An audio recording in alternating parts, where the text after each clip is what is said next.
ओम शांति। प्रातः मुरली। ओम शांति। बाप दादा मधुबन। आज मुरली है 12 जनवरी 2026 की। मीठे बच्चे, तुम्हें पावन दुनिया में चलना है, इसलिए काम शत्रु पर जीत पानी है, काम जीत जगत जीत बढ़ना है।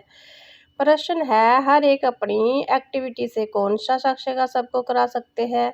उत्तर है, मैं हंस हूँ जा बुगला हूँ। जे हर एक अपनी एक्टिविटी से सबको साक्षात्कार करा सकते हैं, क्योंकि हंस कभी किसी को दुख नहीं देते, बुगले दुख देते हैं, वह भिखारी होते हैं। तुम बच्चे अभी बुगलों से हंस बने हो, तुम पार्श्व बुद्धि बढ़ने वाले बच्चों का कर्तव्य है सबको पार्श्व बुद्धि बनाना। ओम शांति। जे ओम शांति कहा जाता है तो अपना सब धर्म याद पड़ता है, घर की भी याद आती है, परंतु घर में बैठ तो नहीं जाना। बाबा के बच्चे हैं तो जरूर अपना स्वर्ग भी याद करना पड़े। तो ओम शांति कहने से जे सारा ज्ञान बुद्धि में आ जाता है। मैं आत्मा शांत स्वरूप हूँ, शांति का सागर बाबा का बच्चा हूँ। जो बाबा स्वर्ग स्थापन करते हैं वह बाबा ही हमको पवित्र शांत स्वरूप बनाते हैं। मुख्य बात है पवित्रता की, दुनिया ही पवित्र और अपवित्र बनती है। पवित्र दुनिया में एक भी विकारी नहीं है, अपवित्र दुनिया में 5 विकार है, इसलिए कहा जाता है विकारी दुनिया। ये है निरकारी दुनिया। निरकारी दुनिया से सीढ़ी उतरते उतरते फिर नीचे विकारी दुनिया में आते हैं, वह है पावन दुनिया। जे है पतिती दुनिया, वह है दिन सुख। जे है भटकने की रात। जू तो रात में कोई भटकता नहीं है, परंतु भक्त को भटकना कहा जाता है, भक्ति को भटकना कहा जाता है। तुम बच्चे अब जहाँ आए हो सदगति पाने, तुम्हारी आत्मा में सब पाप थे, 5 विकार थे, उनमें भी मुख्य है काम विकार, जिससे ही मनुष्य पाप आत्मा बनते हैं। ये तो हर एक जानते हैं हम पतिती है, पाप आत्मा भी है। एक काम विकार के कारण सब क्वालिफिकेशन बिगड़ पड़ती है, इसलिए बाबा कहते हैं काम को जीतो तो जगत जीत, अर्थात नए विश्व के मालिक बनेंगे। तो अंदर में इतनी खुशी रहनी चाहिए। मनुष्य पतिती बनते हैं तो कुछ भी समझते नहीं, बाबा समझाते हैं कोई भी विकार नहीं होना चाहिए, मुख्य है काम विकार। इस पर कितने हंगामे होते हैं, घर घर में कितनी अशांति हाहाकार हो जाता है। इस समय दुनिया में हाहाकार क्यों है? क्योंकि पाप आत्माएं हैं, विकारों के कारण ही असुर कहा जाता है। अभी तुम समझते हो इस समय दुनिया में कोई भी काम की चीज़ नहीं, बंबोर को आग लगनी है। जो कुछ इन आंखों से देखा जाता है सबको आग लग जाएगी, आत्मा को तो आग लगती नहीं। आत्मा तो सदैव जैसे इंश्योर है, सदैव जीती रहती है। आत्मा को कभी इंश्योर कराते हैं क्या? शरीर का इंश्योर कराया जाता है, आत्मा विनाशी है। बच्चों को समझाया जाता है जे खेल है, आत्मा तो ऊपर रहने वाली है। 5 तत्वों में बिल्कुल अलग है, 5 तत्व से सारी दुनिया ही सामग्री बनती है, आत्मा तो नहीं बनती। आत्मा सदैव है ही, सिर्फ पुण्य आत्मा पाप आत्मा बनती है। आत्मा पर ही नाम पड़ता है पुण्य आत्मा पाप आत्मा। 5 विकार में कितने गंद बन जाते हैं, गंदे बन जाते हैं। अब बाबा आए हैं पापों से छुड़ाने। विकार ही सारा करैक्टर बिगाड़ते हैं। करैक्टर किसको कहा जाता है ये भी समझते नहीं। ये है ऊंच से ऊंच रूहानी गवर्नमेंट। पांडव गवर्नमेंट ने कहा तुमको ऐश्वरी गवर्नमेंट कह सकते हैं। तुम समझते हो हम ईश्वर गवर्नमेंट है। ऐश्वरी गवर्नमेंट क्या करती है? आत्मा को पवित्र बनाकर देवता बनाती है। नहीं तो देवता कहाँ से आए जे कोई भी नहीं जानते। तो जे भी मनुष्य, परंतु देवता कैसे थे, किसने बनाया? देवता तो होते ही हैं स्वर्ग में, तो उन्हीं को स्वर्गवासी किसने बनाया? स्वर्गवासी फिर जरूर नरकवासी बनते हैं, फिर स्वर्गवासी। ये भी तुम नहीं जानते थे और फिर कैसे जानेंगे? अब तुम समझते हो कि ड्रामा बना हुआ है, इतने सब एक्टर है, जो सब बातें बुद्धि में होनी चाहिए। पढ़ाई तो बुद्धि में होनी चाहिए और पवित्र भी जरूर बनना है। पतिती बनना बहुत खराब बात है, आत्मा ही पतिती बनती है, 1-2 से पतिती बनते हैं। पतिती को पावन बनाना जे तुम्हारा धंधा है। पावन बनो तो पावन दुनिया में चलेंगे। जे आत्मा समझती है आत्मा ना हो तो शरीर भी ठहर न सके, रिस्पांस मिल न सके। आत्मा जानती है हम असूल पावन दुनिया के रहवासी है। अभी बाबा ने समझाया है, तुम बिल्कुल ही बेसमझ थे, इसलिए पतिती दुनिया के लायक बन पड़े हो। अब जब तक पावन नहीं बनोगे तब तक स्वर्ग के लायक नहीं बन सकते। स्वर्ग की भेंट भी संगम पर की जाती है, वहाँ थोड़े ही भेंट कर सकेंगे। इस संगम युग पर ही तुमको सारा ज्ञान मिलता है। पवित्र बनने का हथियार मिलता है, एक को ही कहा जाता है पतिति पावन। बाबा हमको ऐसा पावन बनाओ, वह स्वर्ग के मालिक है ना, तुम जानते हो हम ही स्वर्ग के मालिक थे, फिर 84 जन्म लेकर पतिति बने हैं। श्याम और सुंदर इनका नाम भी ऐसा रखा है। श्री कृष्ण का चित्र श्याम बना देते हैं, परंतु अर्थ थोड़े समझते हैं। कृष्णा को भी तुमको कितना क्लियर समझानी मिलती है। इनमें दो दुनिया कर दी है, वास्तव में दो दुनिया तो है नहीं, दुनिया एक ही है, एक नई और पुरानी होती है। पहले छोटे बच्चे नए होते हैं, फिर बड़े बन बूढ़े होते हैं। तो तुम कितना माथा मारते हो समझाने के लिए। अपनी राजधानी स्थापन कर रहे हैं ना, लक्ष्मी नारायण ने समझाया है ना, समझ से कितने मीठे बने हैं। किसने समझाया? भगवान ने। लड़ाई आदि की तो बात ही नहीं। भगवान कितना समझदार नॉलेजफुल है, कितना पवित्र है। शिव के चित्र आगे सब मनुष्य आकर नमन करते हैं, परंतु वह कौन है, क्या करते हैं, ये कोई नहीं जानते।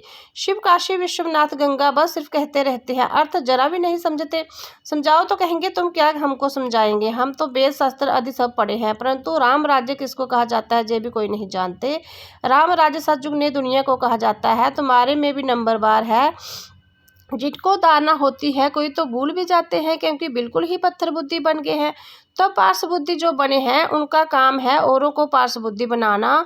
पत्थर बुद्धि की एक्टिविटी वही चलती रहेगी, क्योंकि हंस और बुगले हो गए हैं ना। हंस कभी किसी को दुख नहीं देते, बुगले दुख देते हैं। कई है जिनकी चाल ही बुगले मिसल होती है, उनमें सब विकार होते हैं। जहाँ भी ऐसे बहुत विकारी आ जाते हैं जिनको असुर कहा जाता है, पहचान नहीं रहती। बहुत सेंटर पर भी भिखारी आते हैं, बहाना बनाते हैं हम ब्राह्मण हैं, परंतु है झूठ। इसको कहा ही जाता है झूठी दुनिया। वह नई दुनिया सच्ची दुनिया है, अभी है संगम। कितना फर्क रहता है। जो झूठ बोलने वाले, झूठा काम करने वाले हैं, वह थर्ड ग्रेड बनते हैं, फर्स्ट ग्रेड सेकंड ग्रेड तो होते हैं ना। बाबा कहते हैं पवित्रता का भी पूरा सबूत देना है। कोई कहते जे दोनों इकट्ठे रहकर पवित्र रहते, जे तो इम्पॉसिबल है। तो बच्चों को समझाना चाहिए, जोग बल में ना होने के कारण इतनी सहज बात भी पूरी रीति समझा नहीं सकते। उनको ये बात कोई नहीं समझाते हैं कि जहाँ हमको भगवान पढ़ाते हैं। वह कहते पवित्र बनने से तुम 21 जन्म स्वर्ग के मालिक बनेंगे। वह है पवित्र दुनिया, पवित्र दुनिया में पतिति हो कोई हो ना सके। 5 विकार ही नहीं है, वह है बाईसलैश वर्ल्ड, ये है विशिष्ट वर्ल्ड। हमको सज्जू की बादशाही मिलती है तो हम एक जन्म के लिए क्यों नहीं पावन बनेंगे। जबरदस्त लॉटरी मिलती है हमको तो खुशी होती है। देवी देवता पवित्र है ना, और पवित्र से पवित्र भी बाबा ही बनाते हैं। तो बताना चाहिए हमको जे टेम्पटेशन है, बाबा ही ऐसा बनाते हैं। बाप बिगड़ तो नई दुनिया कोई बना ना सके। मनुष्य देवता बनाना भगवान ही आते हैं, जिसकी रात्रि गाई जाती है। ये भी समझाया है ज्ञान भक्ति वैराग्य, ज्ञान और भक्ति आधा आधा है, भक्ति के बाद है वैराग्य। अब अगर जाना है जे शरीर रूपी कपड़े उतार देने हैं, इसी दुनिया में नहीं रहना है। 84 का चक्कर अब पूरा हुआ, अब बाया शांति धाम जाना है। पहले अल्फ की बात नहीं भूलनी है। जे भी बच्चे समझते हैं जो पुरानी दुनिया खत्म होने वाली है, बाबा ने दुनिया स्थापन करते हैं। बाप अनेक बार आए हैं स्वर्ग की स्थापना करने, नरक का विनाश हो जाना है। नरक कितना बड़ा है, स्वर्ग कितना छोटा है। नई दुनिया में एक ही धर्म होता है, जहाँ है अनेक धर्म। एक धर्म किसने स्थापन किया? ब्रह्मा ने तो नहीं किया। ब्रह्मा ही पतिति सो फिर पावन बनता है। मेरे लिए तो नहीं कहेंगे पतिति सो पावन, पावन है तो लक्ष्मी नारायण नाम है। ब्रह्मा का दिन ब्रह्मा की रात, जे प्रजापिता है ना। शिव बाबा को अनदि क्रिएटर कहा जाता है। अनदि अक्षर बाबा के लिए है। बाप अनदि तो आत्मा भी अनदि है, खेल भी अनदि है, बना बनाया ड्रामा है। सब आत्मा को सृष्टि चक्र का आदि मध्य अंत ड्यूरेशन का ज्ञान मिलता है। ये किसने दिया? बाबा ने। तुम 21 जन्मों के लिए धन के बन जाते हो, फिर रावण के राज्य से निंदन के बन जाते हो। जहाँ से ही करैक्टर बिगड़ते हैं, बेकार है ना। बाकी दो दुनिया नहीं है। मनुष्य तो फिर समझाते हैं स्वर्ग नर्क स्वर्ग सब इकट्ठे ही चलते हैं। अभी तुम बच्चों को कितना क्लियर समझाया जाता है, अभी तुम गुप्त हो। शास्त्रों में तो क्या क्या लिख दिया है। सूत कितना मूंझा हुआ है, सिवाय बाबा के कोई सुलझा ना सके। उन्हें ही पुकारते हैं, हम कोई काम के नहीं रहे। आकर पावन बनाए, हमारे करैक्टर सुधारो। तुम्हारे कितने करैक्टर सुधारते हैं, कोई कोई के तो सुधरने बदले और ही बिगड़ते हैं। चलन से ही मालूम पड़ जाता है। आज महारथी हंस कहलाते हैं, कल बुगला बन पड़ते हैं। देरी नहीं लगती, माया भी गुप्त है ना। क्रोध कोई देखने में थोड़ी आता है, वो करते हैं तो फिर वह आकर निकलने से दिखाई पड़ता है। फिर आचार्यवंत सुनती तंती बगंती हो जाते हैं, कितना गिरते हैं, एकदम पत्थर बन जाते हैं। इंद्रप्रस्थ की भी बात है ना, मालूम तो पड़ ही जाता है। ऐसा फिर सभा में नहीं आना चाहिए। थोड़ा बहुत ज्ञान सुना है तो मैं स्वर्ग आ ही जाते हैं, ज्ञान का विनाश नहीं हो सकता। अब बाबा कहते तुमको पुरुषार्थ कर ऊंच पद पाना है, अगर विकार में गए तो पद भ्रष्ट कर देंगे, सूर्यवंशी चंद्रवंशी बनेंगे, फिर वैश्यवंशी शूद्रवंशी। अभी तुम समझते हो ये चक्कर कैसे फिरता है। वह तो कलजुग की आजू ही 40,000 वर्ष कह देते हैं, सीढ़ी तो नीचे उतरनी होती है ना। 40,000 वर्ष हो तो मनुष्य ढेर हो जाए, 5,000 वर्ष में ही इतने मनुष्य है जो खाने को नहीं मिलता, तो इतने 1000 वर्षों में कितनी वृद्धि हो जाए। तो बाबा आकर धीरज देते हैं, पतिति मनुष्यों को तो लड़ना ही है, उन्हीं की बुद्धि इस तरफ आ ना सके। अब तुम्हारी बुद्धि देखो कितनी बदलती है। फिर माया धोखा जरूर देती है। इच्छा मात्र अविद्या, इसकी इच्छा की तो गाया बर्थ नाटे पैनी बन जाते हैं। अच्छे अच्छे महारथियों को भी माया कोई ना कोई प्रकार से धोखा दे देती है, फिर वह दिल पर चढ़ नहीं सकते।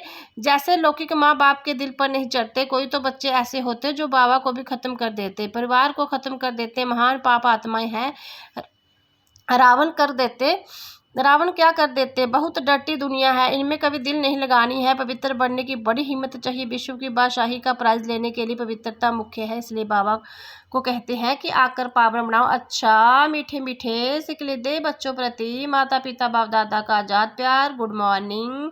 रूहानी बाप के रूहानी बच्चों को नमस्ते। हम रूहानी बच्चों के रूहानी प्यारे बाबा को गुड मॉर्निंग नमस्ते। ओम शांति। धारणा के लिए मुख्य सार, माया के धोखे से बचने के लिए इच्छा मात्र अविद्या बनना है। इसी डर्टी दुनिया में दिल नहीं लगानी है। पवित्रता का पूरा पूरा सबूत देना है। सबसे ऊंच करैक्टर ही पवित्रता है। अपने आप को सुधारने के लिए पवित्र जरूर बनना है। वरदान त्रिकालदशी स्थिति में स्थित रहे, सदा अचल और साक्षी रहने वाले। नंबर 1 तकदीरवान भव।